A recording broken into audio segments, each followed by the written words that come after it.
बेटियां और अल्पसंख्यक समुदाय के नौजवान और बुजुर्ग, उनका ईसीपुर में स्थल था।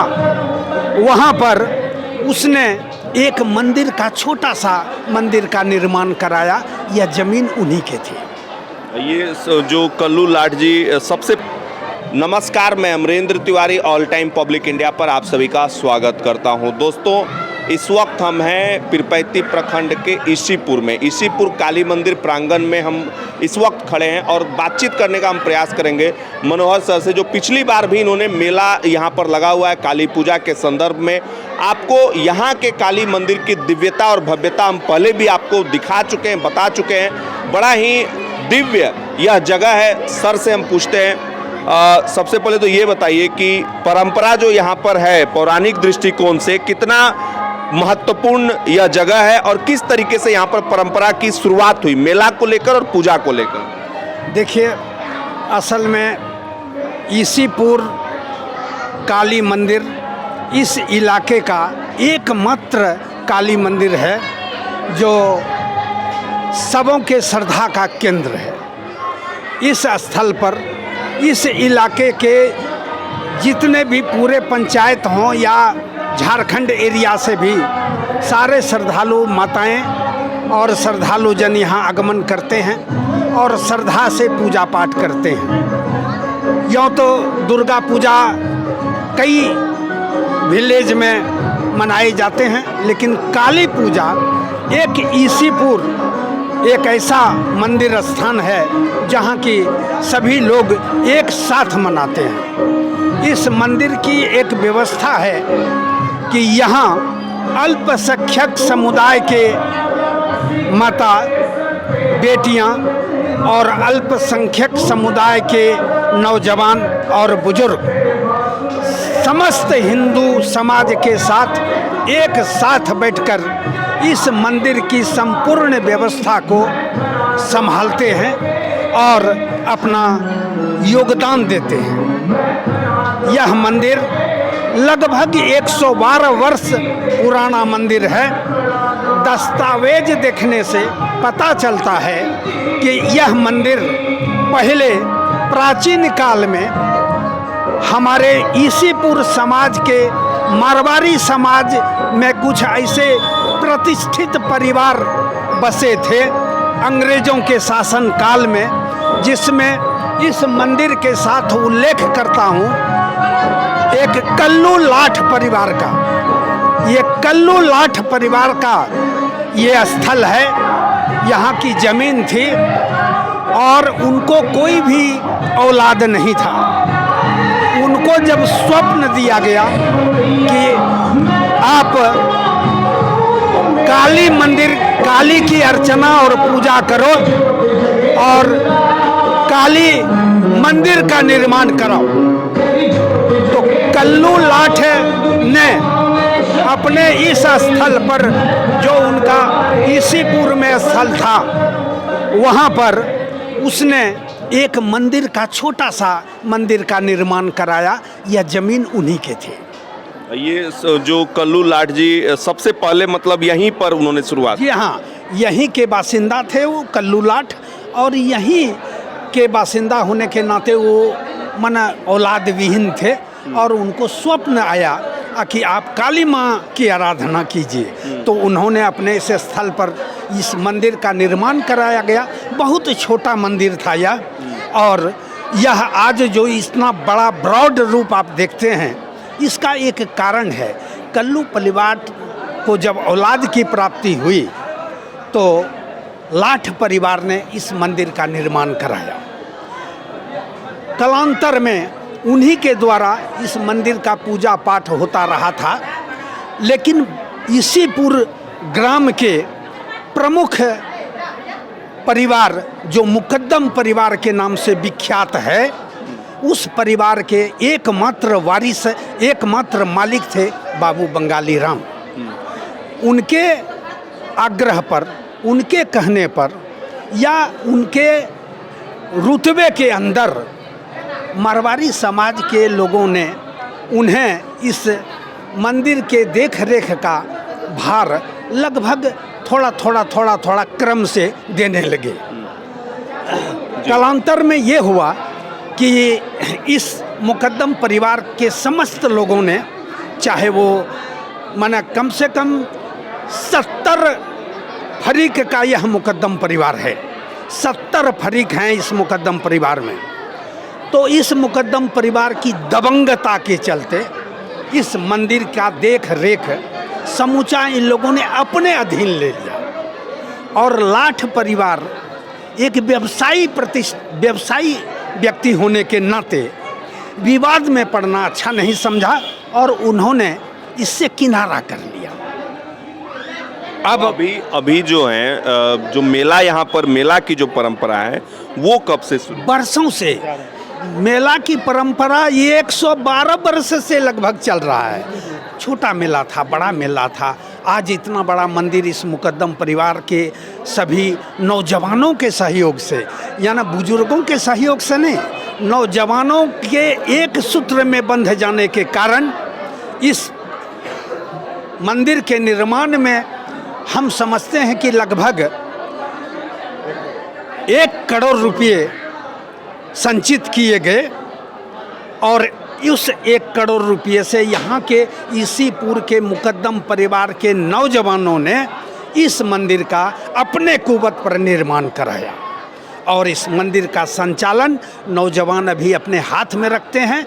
और इतना बड़ा जो भव्य मंदिर, अभी भव्य मेला का आयोजन होता है, यहाँ एक अद्भुत आयोजन होता है। एक तो हम पहले भी बोल चुके कि यहाँ के अल्पसंख्यक समुदाय और हम सभी हिंदू समुदाय एक साथ चलते हैं, एक रूपता है हमारे अंदर, कोई विवाद नहीं है हम लोगों के अंदर। दूसरी बात कि सारे इलाके के लोग इस मंदिर में जब आगमन करते हैं तो वह दायित्व तो निभाते हैं कि यह मंदिर मेरा है। इस मंदिर की शुद्धता, स्वच्छता, अनुशासन रखना हम सबों का कर्तव्य है। यह बहुत बड़ी बात है। सारे लोग, सारे समुदाय के लोग, चाहे वो हिंदू के किसी जाति के हों या मुसलमान के किसी कौम के हों, सारे लोगों का दायित्व है इस मंदिर को सुंदर से सुंदर ढंग से मेले का आयोजन हो, मेले में श्रद्धालुओं को कोई दिक्कत नहीं हो, मेले में कहीं कोई शोर शराबा हंगामा नहीं हो। और यही कारण है कि जब हम प्रतिमा का विसर्जन के लिए चलते हैं, प्लावन के लिए प्रतिमा को मंदिर से निकालते हैं, तो यहाँ पर जुलूस में कोई लाठी भाला और कोई भी घातक हथियार लेकर के हम लोग नहीं चलते। क्या चलते हैं? सभी श्रद्धालु अपने हाथों में अक्षत और पुष्प लेकर माँ को भावभीनी विदाई देते हैं। यह बहुत बड़ी बात होगी। और समय रहते हम लोग यहाँ जो बहुत बड़ा छोटा सा देहात का व्यवसायी प्रतिष्ठान एरिया है यह, और सारे व्यवसायी भाई अपने अपने प्रतिष्ठान को तब तक खुला रखते हैं जब तक कि माँ की प्रतिमा उनके दरवाजे से निकल नहीं जाए, आगे पास नहीं करती है। इस लेकर के एक चीज़ मैं जानना चाहूँगा आपसे।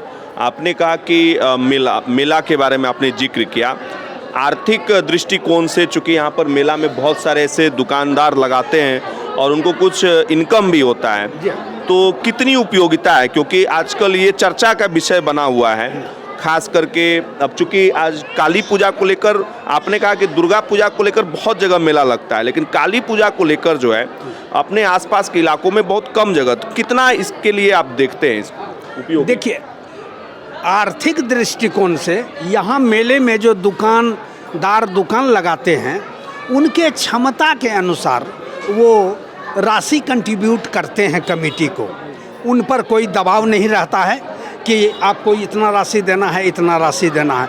कंट्रीब्यूट करते हैं सारे व्यवसायी भाई, चाहे वो ठेला वाले हों, खोमचा वाले हों, या श्रृंगार की सामग्री विक्रेता हों, या अन्य दुकानदार भाई हों, या खाद्य पदार्थ की दुकान लगाने वाले भाई हों, सबों से एक हल्का भार देते हुए कमेटी उससे आर्थिक मदद प्राप्त करती है। यह बात सही है, लेकिन इतने बड़े ब्रॉड आयोजन का खर्च मुकद्दम परिवार ने एक बहुत 2-3 तरह की बड़ी बड़ी संपत्तियां इस मंदिर के संचालन के लिए डोनेट कर दिया है। जैसे बहुत बड़ा तालाब है 5-7 बीघे का, उस तालाब की बिक्री, उस तालाब का जितना भी राशि आता है वह डाक होता है और लगभग रखिए कि 3 साल का 3-4 लाख रुपए में वो तालाब बिकता है। वो समूचा राशि इस मंदिर और श्यामा नाट्य समिति के संचालन के लिए रिजर्व कर दिया गया है मुकद्दम परिवार की तरफ से। उसमें किसी से चंदे की कोई ज़रूरत नहीं है।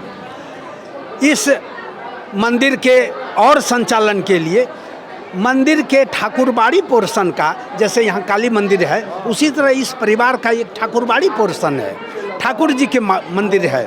वहाँ उस मंदिर को 17 बीघा ज़मीन इस परिवार ने डोनेट किया है मंदिर के देखभाल के लिए, मंदिर के सेवायत के लिए।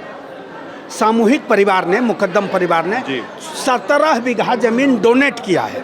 तो उस 17 बीघे ज़मीन से जो आय होती है उसी से इस मंदिर का फैशनबाजी, इस मंदिर की व्यवस्था, इस मंदिर का अन्य खर्च उसी से वहन। बहुत ही अजीब मतलब बात है कि इतने छोटे जगह पर भी सर ने जैसे बताया, बहुत ही भव्यता और दिव्यता के साथ यह मंदिर जो है, पूरे बिहार झारखंड की बात करें सर, पूरे बिहार झारखंड की बात करें तो इस मंदिर का जरूर स्थान जो है भागलपुर जिला में यह मंदिर सर्वोत्तम मंदिर की गिनती में है। भागलपुर जिला में इस मंदिर में जो श्रद्धालु आते हैं, इस मंदिर में, इस गांव के, इस समाज में जितने भी लोग बाहर से आते हैं, उनका आकलन है, उनका रिकॉर्ड है कि भागलपुर जिला में ऐसा कोई मंदिर नहीं है। यह हमारे लिए गौरव की बात है, मुकद्दम परिवार के लिए गौरव की बात है। और सबसे पहले इस मुकद्दम परिवार और इसीपुर समाज के नौजवानों के लिए धन्यवाद की बात है कि उन लोगों ने अथक परिश्रम करके इस मंदिर को यह स्वरूप दिया है। काली पूजा को लेकर सर आपने जिस तरीके से अलग अलग वर्गों की एकरूपता की बात कही, और वो दिखता भी है यहाँ पर, खास करके आपके हर आयोजन में, और आपने विसर्जन को लेकर भी जो बातें कही वो साफ तौर पे दिखती है।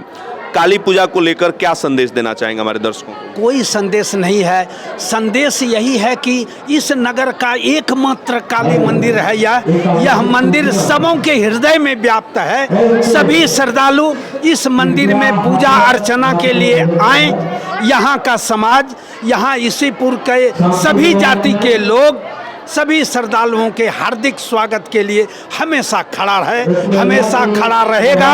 और भविष्य में आप सभी समाज के लोग यहाँ आते रहें, हमारी यही कामना है। बहुत बहुत शुक्रिया सर बातचीत करने के लिए। धन्यवाद।